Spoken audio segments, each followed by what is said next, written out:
Welcome back to Cidery from Scratch. Fall is right around the corner, and with that brings obviously apple picking. So in this episode, we are going to show you guys some equipment that we've upgraded to, and we are going to kind of trial out how we're going to press some wild apples that we picked the other day.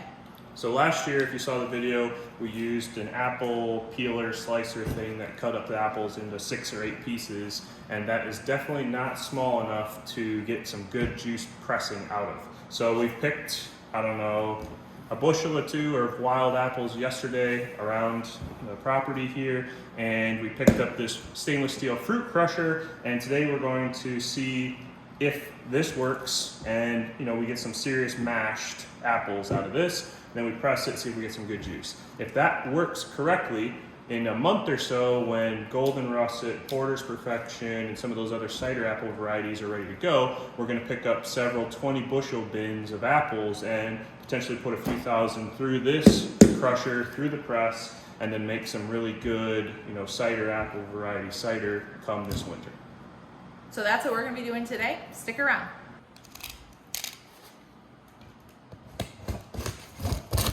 So this claims that it can do whole apples, 3 or 4 whole apples at a time. So that's going to be the big thing that we got to find out if it actually works. Oh my goodness, this is more of one piece. I thought we were going to have to assemble it. David, I says quantity one. It says quantity 1 piece, but you never know. Yeah. Wow. I was just going to say there's no, I don't know what it looks like. You bought it without, I don't really know. So there's no picture. So it's actually a lot bigger than I thought it was going to be. Yeah, it's like the whole box. And it doesn't look like you have to assemble it. So let's get it out.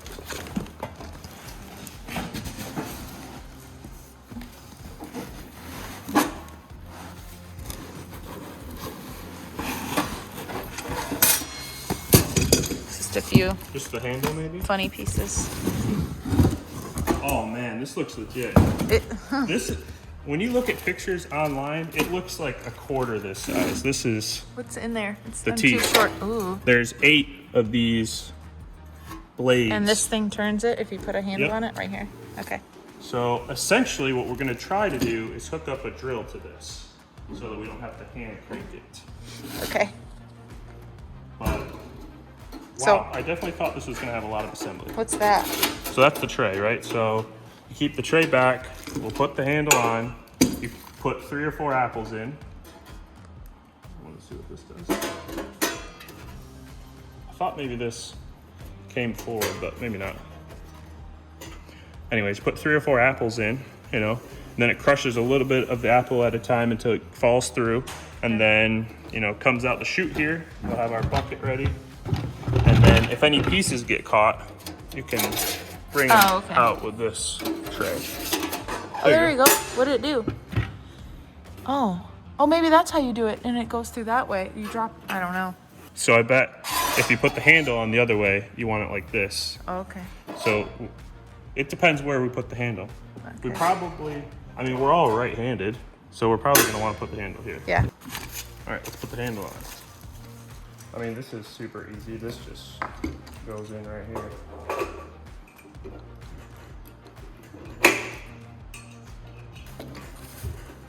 All right, well, we'll do some experimenting to see if we can hook a drill up to this so we don't have to hand crank it, and we'll be right back. Okay, so we spent about half an hour with the electric drill trying to hook it all up, and then we ended up stripping the screws. So now we have moved back to the hand crank method, and when we did that, we had to take it off the tabletop because we didn't have room to crank, and we also were pushing backwards on the crusher, so that didn't work out. Now we've got it jerry-rigged into a jigsaw here. We've done about 15 apples, and it's actually not that bad. I thought it was going to be a lot harder hand cranking it, but if someone's putting the apples in and someone else is already cranking, it's not that bad. So let's show you what it looks like.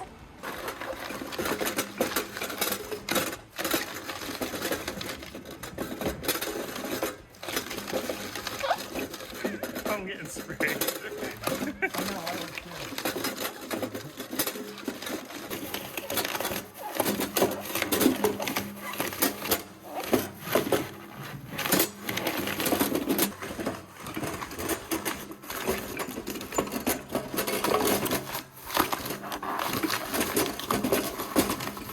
Actually works a lot better than I thought it was going to work. for these three, I'll hold the tray. I wonder what we're supposed to do though when the teeth start to get clogged.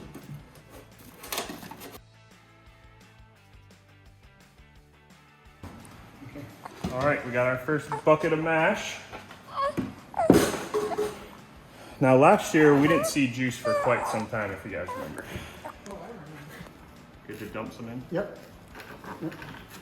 You probably won't be able to do it. Yeah, that might be good right there. Not in the picture.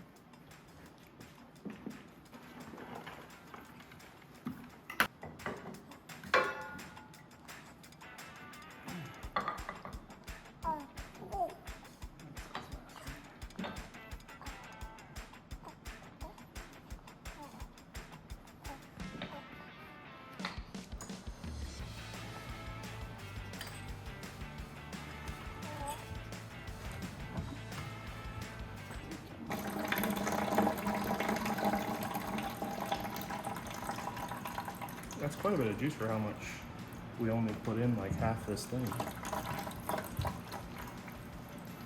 Compared to last year.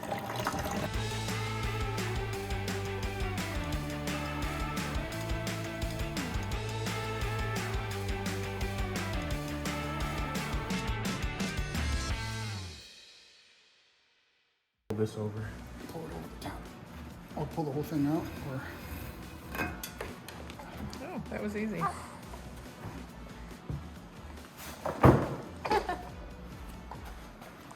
Do you have to use the same cheesecloth?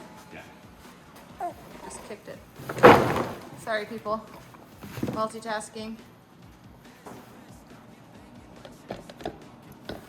Got it? Yep. Wow, it smells amazing.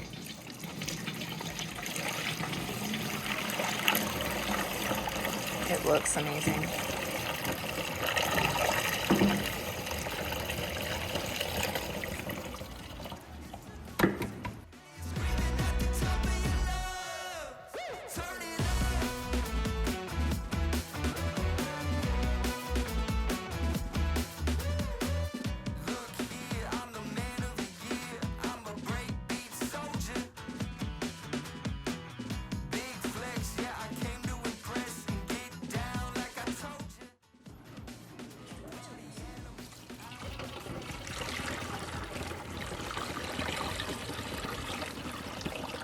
Okay, so it's been a day since we pressed our fresh wild apples and got juice out of them.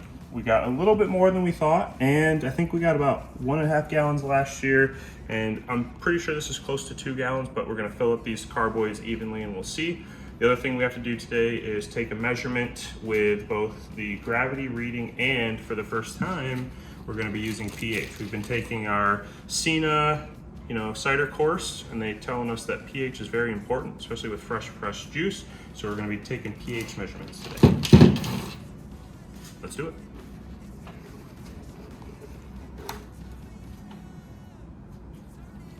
Will you hold this, camera lady?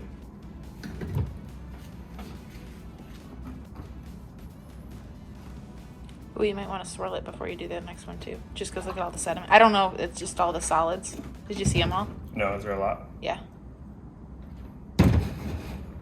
It might have started fermenting already. How's it smell? It smells good.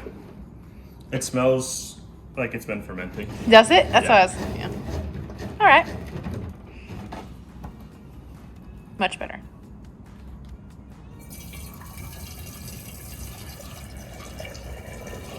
Let me know when I'm about halfway. It smells very tannicky. We definitely pulled more crab apples this year than last year. Let me know when they're the same, please. Look at that. David, I'm pretty impressed with that. We forgot to pour Take some out. to take the reading. We are very concerned. Just do this.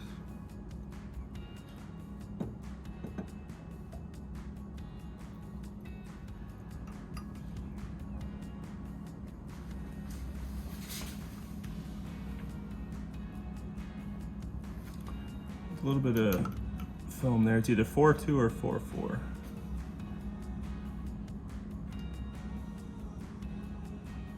4.4. 1044. Finally, after some strenuous calibration, we finally think we got it in line here. We're gonna do some pH testing on our juice. So the goal for your pH is, 3.5 or less. If it's up to 3.7 to 3.8, then you need to make adjustments to the juice. So as long as we're below the 3.7 to 3.8, we should be okay.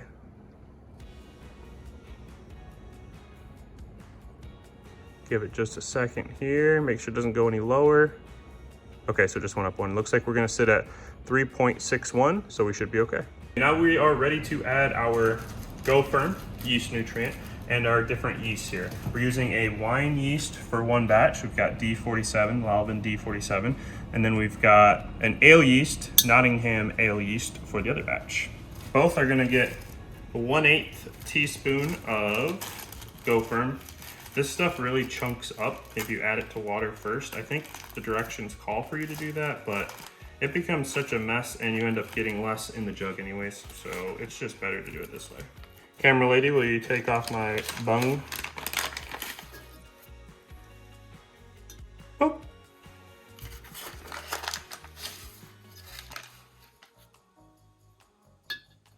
Oh. Just like that. It's kind of fun. Our yeasts have been hydrating for about 15 minutes. So we'll go ahead and give them each a stir, and then we'll pitch the yeast into our juice. That one looks less mixy.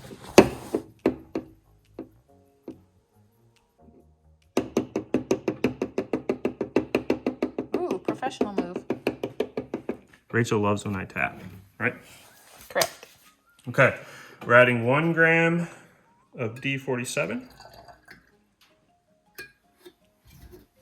And we're adding 1.5 grams of Nottingham ale yeast. Is there a reason why it's more than the other one? Yes, because ale yeast is less aggressive. Yeah. So the directions actually call for about twice as much. It even comes in 11 gram packaging, where the other ones come in 5 gram packaging. So you had a little bit, almost double, but last time we added double, it was a little too much, so I add 1.5 times as much as you would regularly. Okay, so these are gonna hang out in here for 2 to 4 weeks. Just depends on how quickly the yeast ferments. The wine yeast is probably gonna be a little bit faster, so this one might be in the 2 to 3 week range, whereas the ale yeast is a little bit slower, so this one's probably gonna be in the 3 to 4 week range. Once that's done, we'll rack it off. The spent yeast leaves all at the bottom there, so it's nice and hopefully clear, maybe. This is pretty hazy since it's fresh pressed juice, so it's probably gonna be a hazier product, but everything we've made so far has been pretty clear, so I'm kind of excited for a more hazy product. After that, we'll bottle it, bottle condition it for 2 to 4 weeks, let it carbonate, and then we'll be good to drink it. This was pretty successful for our first time using that fruit apple crusher. So that means in the coming weeks, we're going to be doing a lot more crushing and a lot more pressing. That means longer content for you guys when it comes to that fruit crusher and the apple press. We're gonna have some friends up here in the next couple of weeks so that we can buy some 20 bushel bin crates of like some golden russet, maybe some Porter's Perfection, maybe some Dabinet apples, so we can experiment with some of those more cider specific apple varieties. Anyways, if you like this kind of content, make sure to consider subscribing. Leave us a like and a comment down below. We really appreciate it. We'll see you next time. And remember, always follow your dreams.